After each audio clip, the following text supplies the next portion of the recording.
There is a consortium of China, Russia, and the United States, some Blackwater guys, Cofer Black, Schmitz, from the initial foreign policy team of Trump, Eric Prince, a couple of other Blackwater holdovers that have done this IP3 deal with Russia and China. And so we're still investigating that. We don't know where that's going to go. We don't want to tip the hand to Russia. We don't want to tip the hand to China, even though it's Oleg Deripaska, even though it's, probably orchestrated. The Chinese side's orchestrated through Halper and Kwok. But I'm just saying that would make sense because it's classified material and that would need to be suppressed. You know all about that. And you know about, that was the fall of 2016. Now, the odd thing about this is Trump is the runaway guy who's in front. You've just had the Mike Flynn speak at the Republican convention in Cleveland. He then pursues this 30 nuclear fuel stations or plants in Saudi Arabia, along with about 45 total for all the other kind of satellites of Saudi Arabia, the Sunni satellites. It just seems to be a very odd time to push that agenda unless somebody was forcing you in that direction. It seems like the last thing you would want to do is jeopardize the candidate by doing something that would smack of pay to play, that would smack of somehow influence peddling, that would smack of somehow some kind of quid pro quo. You send me money for the campaign, and I'll, making any kind of sales presentation down the stretch just seems to be very odd, especially if you've just were named the acting national security advisor. Remember, I don't believe Mike Flynn really is named in any official position within the Trump campaign until after the Republican National Convention. Bannon, I thought, was in the role of national security advisor going into that.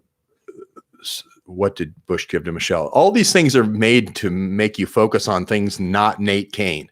Anytime I see anybody give anything, it says, don't pretend Nate Kane doesn't exist. Look away from Nate Kane. Look away from Uranium One. Anytime there's anybody gives anybody anything, that screams Nate Kane, Nate Kane. So you should think about a cane in their hand when they give something to somebody else at any kind of meeting. Think Nate Kane.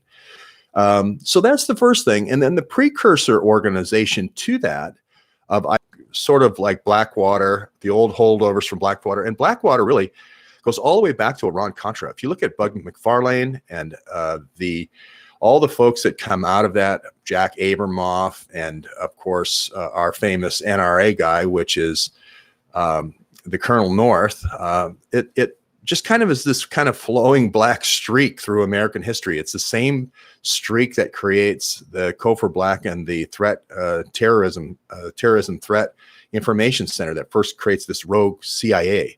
And just this rogue CIA throughout history, kind of in a continuous black spill between 1984 and Iran-Contra all the way through today. And so that it's nice though, because it's easy to follow a black oil spill. So that's ACU and IP3. You don't hear any other channels, any other journalists reporting on that ACU and IP3. I remember when I told that to task force the first time, she just couldn't believe it. I had to finally show her the presentation. And she said, well, he never gave that presentation. I said, no, yes, he did. It said to Honorable King bin Salman. He gave the presentation. So, so there you have it. Now, before that, the year before, as soon as he's done with the Iran, what I believe was he was kind of negotiating with the Sunnis to make sure that they felt whole in the Iran nuclear agreements. And he wasn't necessarily happy with what was happening with the Iran nuclear deal, but his job was to make sure that the Sunni folks were happy and make promises and so forth to keep them whole. And as soon as that's over, he has all these wacky small transactions, but again, kind of one of those things where your hand is in the cookie jar, or you had the cookie in your mouth and it's full of, all the chocolate chips, and then they take your picture and you got chocolate chips all over. You're obviously guilty, even though it's only stealing the cookie, it just makes you look so guilty, right? And that's the $28,000 he's paid from Kaspersky Lab. And I believe that money is paid to him because they want to really get the idea that he has secure communications. They want to really nail down the fact that Mike Flynn is engaged in secure private communications that are hidden to the NSA. That seems to be one of the things that they really want to catch him in the act with a cookie in the mouth kind of thing. And he falls for it. Again, I just don't see how Mike Flynn would take a secure communications device from the Soviet Union or Imran Awan's secure communications device. Good morning from Florida, Brevard County. So that's the second one. Then the other thing is they make him ride a banned airline from Dnieper Air, which is Victor Pinchuk's airline. This is the airline that flies weapons, flies small helicopters like the UH-1 ass monkeys that Peter Strzok flies all around. You can fly by wire, you can fly by satellite with these things. They fly around pipe, so they can do fast piping, so they can do surreptitious pipelines with this thing. This is kind of like, first you drop all the tanks, and then you drop all the the pipe behind it, and then all the AK-47s, then all the pipe behind it. I mean, it's clockwork, right? For these pipelines. And it's Victor Pinchuk's Dnieper airline, which again, it just seems like no national security advisor would jump on a State Department banned plane. And I have the Transcom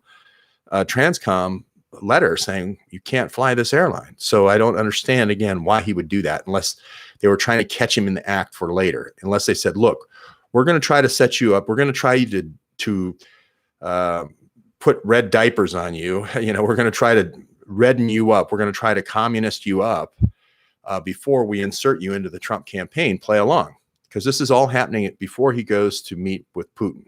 Okay. So then there's some payouts from Iran that really look bad.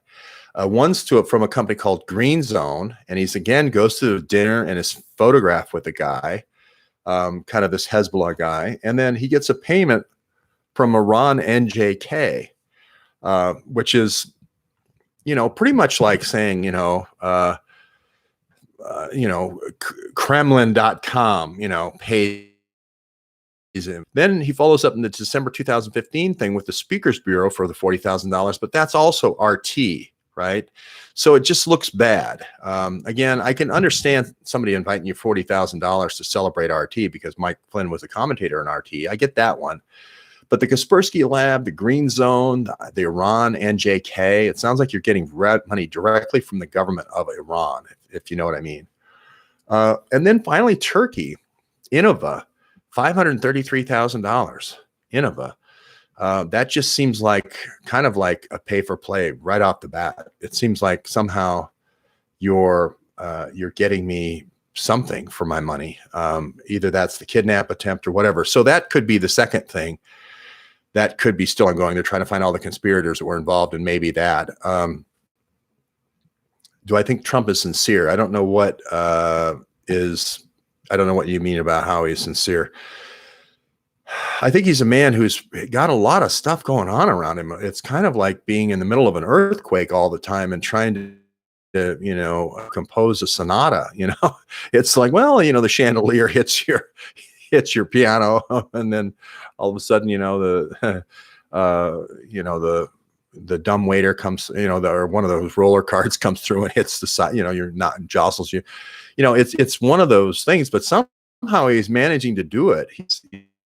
He's damn Fred one. And again, the shoot right down toward the end of the campaign, he pays $28,000 to an FBI officer named Brian McCauley. Now, normally when I'm really trying to imagine a world where I pay any money to any FBI person, even like $15 or $10 or $100. And I could even see if this guy was off duty and he wanted to do like a background check on somebody, even though that's completely illegal. I could see paying somebody like $3,000 or something, or I could see paying like he's my next door neighbor and I buy a car off of him.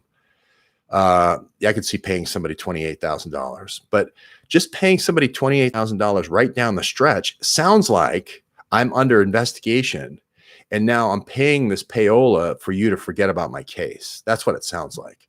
And this Brian McCauley is the same Brian McCauley who says I offered a quid pro quo to Patrick Kennedy for getting 2 more agents in Iraq. You remember Hillary was having problems with what emails are classified and which ones aren't classified.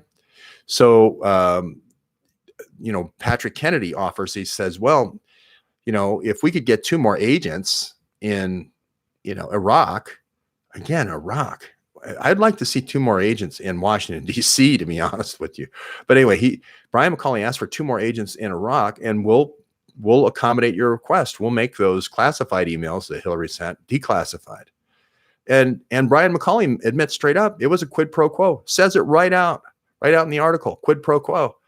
So paying $28,000 to that guy, a guy who was already about as deep in as you can get in terms of pay to play for the Clinton email foundation.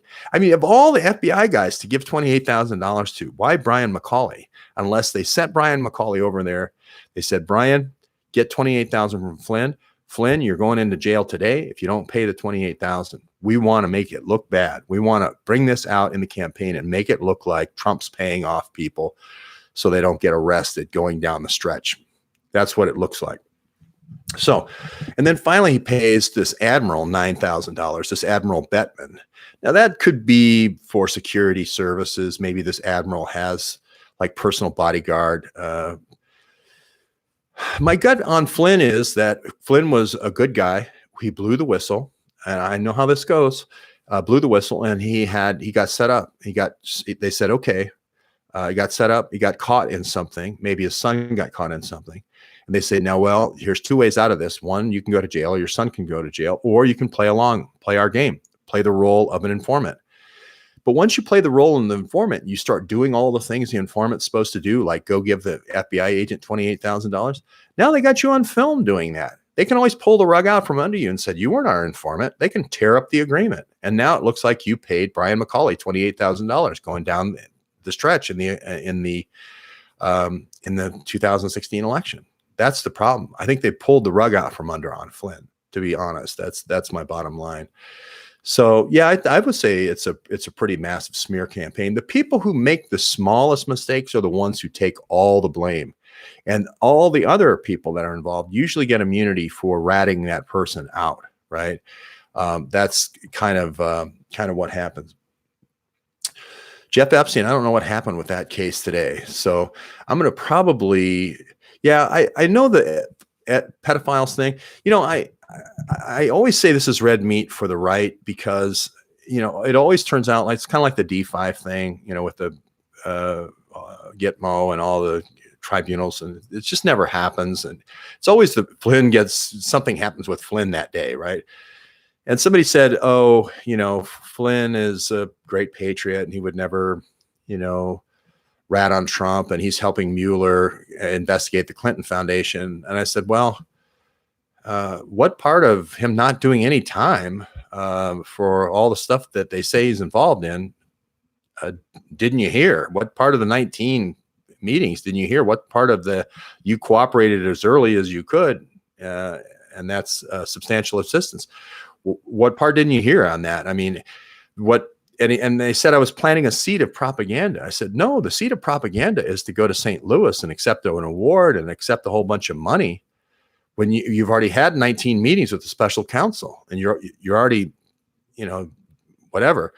And also then following it up a couple of months later by going to Dallas and doing that classified thing and taking money. To me, that's propaganda. When you're pushing out an image, this is the DNC thing again. You push out a false image to people, make false statements that to be true, to be false, excuse me. People rely on those false statements and then they give you money, which is injury in fact, is fraud. That's fraud. What you got to go up there and say, look, hey, I'm cooperating with the special counsel. I'm 16 or 17 interviews in here. And if anybody'd like to give me any money, that's great. Right. So there's no, and I hate to say it's any one particular politician because who it really is the deep state. It's really Brennan, the CIA, and the back channel FBI, which is the DTRA, Defense Threat Reduction Agency, backdoor into the FBI. Hey, Mark. Yeah. Yeah. And Lionel is the other guy who says, yeah, it's a distraction. He's pretty big on the Q thing. And I think there's some good things about Q.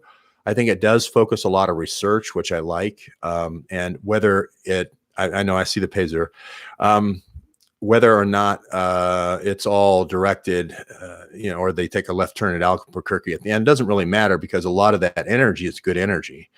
So in a way, I think, Q net is a benefit. And I try to, focus on things that are not just more general statements, but I try to really focus in.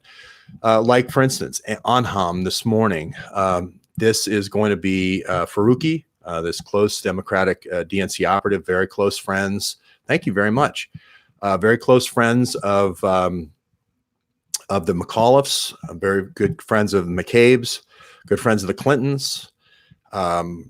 Been around for 22 years at the top echelons. He's a George Washington University, runs the Arab Studies program at George Washington University, made billions of dollars. He's been doing this since 2006. These apparent shipments through Iran happened in 2012 to 2016. It looks like they're going to give him a wrist slap for this. And this would be the perfect vehicle to do shipments for, like, let's say, thank you so much. Appreciate the nice super chat surprise in the morning. I'll have a sip of coffee when I have a super chat from now on. That's my new tradition. Have a sip of coffee. But if you coincide those shipments, now we know that there was shipments, illegal shipments, through the port, Bandar Abbas, where we talked about the port that was run by the Iran Revolutionary Guard. We know that they had access to the equipment at some time and could have pulled stuff out of the trucks at some time. We know it was trucked across Iran, okay? And we know it was over a 4-year period. We also know that that same period in time, Ahmadinejad was building up the Iran nuclear centrifuges. They seem to come up with a lot of new centrifuge plants all over the place in that period of time, 2012 to 2016. We also know our whistleblower. I wanted to talk a little bit more, drilling down on Nate Kane. Remember, anytime you see anybody passing anything at any kind of funeral, it's a little slip that says Nate Kane's a whistleblower. Don't watch George Webb. Tell everybody not to watch George Webb. It's on a little piece of paper. Don't watch George Webb. He's going to tell everybody about Nate Kane. That's what's on that paper. That was on the paper passed between those two. I'm sure that's what it says. Don't tell anybody about George Webb. But Nate Kane is a specialist in this thing called Nessus. And Nessus is N-E, it's almost like one of those G-I-S-S-I, K-I-S-S-I-N-G. It's N-E-S-S-U-S. And Nessus is this French scientist that I had mentioned to you. And anytime a French scientist gives me a free scanner for vulnerabilities on my network, I have to wonder. Or anybody gives you a free vulnerability scanner, and it came out in like 98. And what it does, and I managed a network around that time, so I may have used the Nessus vulnerability scanner. But what it does, if the short course in network vulnerability is, there's a bunch of servers with a bunch of data, right? And the only way data gets in and out is programs, right? Well, other than putting a thumb drive in like Bradley Manning. But those programs communicate through what they call ports, okay? So the ports need to open and close just like real ports, right? Need to open and close, right? You don't want to put diplomatic containers with the dirty bomb in there, though. You want to keep the diplomatic containers with the guns, drugs, weapons, depleted uranium. You want to keep that out. But anyway, the idea is you open the port, then you communicate, you close the port. Well, sometimes applications don't. It's like a door, I guess, to your house, and locking the door. First you unlock the door, then you open the door, then you go inside the house, then you lock the door behind you, right? Some applications don't do a good job of locking the door, or they leave the door wide open, right? And what the vulnerability scanner does is it goes around and looks for all the open doors and windows. That's basically what it does. And then once it finds, let's say, unlocked doors, it jiggles the handle to see if they can open it. It goes through a couple of different It's sort of the analogy is playing with the keys, standard 1, 2, 3, 4, 5 different keys. There's password guessers and things, and I won't go into all the technical details.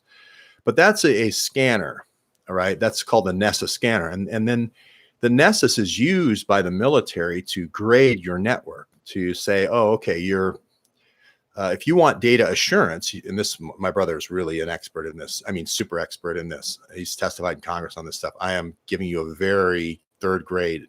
He's like the PhD on this. But there's different grade levels that you have in different environments. Office environment, you have one level, classified environment, a little higher, top secret's much higher, etc.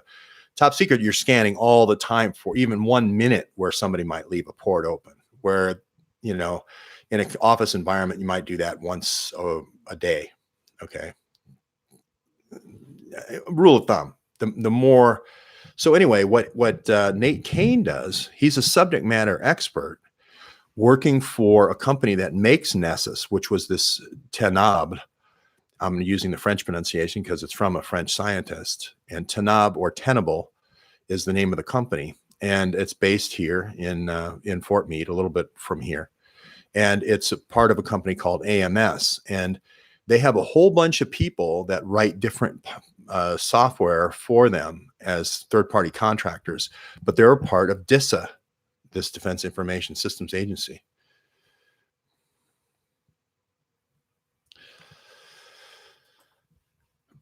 So I'll always approve abnormal and pregnant stuff, but I guess now it's flagging the word pedophile. Now I guess I've flagged it enough that anyway. So he works for this thing, Nessus, as a subject matter expert, and he has done this as a systems architect with the Marine Cyber Force from 2015 to 2016. And ever since 2016, he's worked for Tenable or Tenable, however you want to say it. I like saying Tenable. You say Tenable. But that means he wasn't doing any information systems monitoring during that time. So he couldn't have been a whistleblower for traffic, let's say BlackBerry traffic going back and forth to on-hom trucks with BlackBerry radar, right? And BlackBerry Iridium, right? Because remember, once you go into Iran, you're not going to have normal cell service. Your typical cell is not going to work anymore. So if you want to track on-homs trucks going through, and especially the crates on on-homs trucks, right? You're going to need something like BlackBerry Iridium, right? Now, again, this is, the same thing Mike Flynn may have been given and issued in order to make him the guilty party in this whole thing, right? In any kind of rat line situation that you say,